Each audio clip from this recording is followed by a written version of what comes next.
एक छोटे से गांव में एक भाई बहन रहते थे। दोनों ही एक दूसरे का सहारा थे। बड़ी बहन अपने छोटे भाई का बहुत ध्यान रखती थी। छोटा भाई भी अपनी बहन से बहुत प्यार करता था। एक दिन दोनों जंगल में लकड़ी बटोरने गए। चलते चलते वे एक पहाड़ी के ऊपर पहुंचे, जहां एक बड़ा सा जामुन का पेड़ था।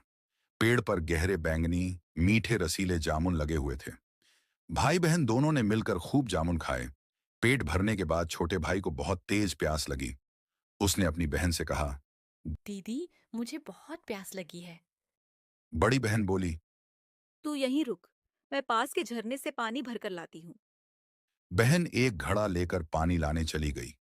जैसे ही वह वहां से गई, कुछ ही देर में वहां बंदरों की एक टोली आ पहुंची। छोटे भाई को अकेला देखकर वे उस पर टूट पड़े। बंदरों ने उसे मार डाला और उसे खा भी गए। थोड़ी देर बाद बहन पानी लेकर वापस लौटी, लेकिन वहां उसका भाई नहीं था। उसे जमीन पर अपने भाई के कपड़े और कुछ हड्डियां मिलीं।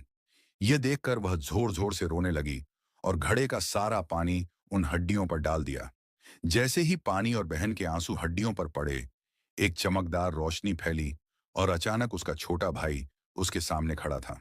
बड़ी बहन ने दौड़कर उसे गले से लगा लिया और दोनों की आंखों से खुशी के आंसू बहने लगे।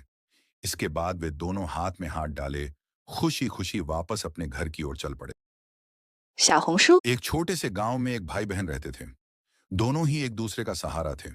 बड़ी बहन अपने छोटे भाई का बहुत ध्यान रखती थी। छोटा भाई भी अपनी बहन से बहुत प्यार करता था। एक दिन दोनों जंगल में लकड़ी बटोरने गए। चलते चलते वे एक पहाड़ी के ऊपर पहुंचे, जहां एक बड़ा सा जामुन का पेड़ था। पेड़ पर गहरे बैंगनी मीठे रसीले जामुन लगे हुए थे। भाई बहन दोनों ने मिलकर खूब जामुन खाए।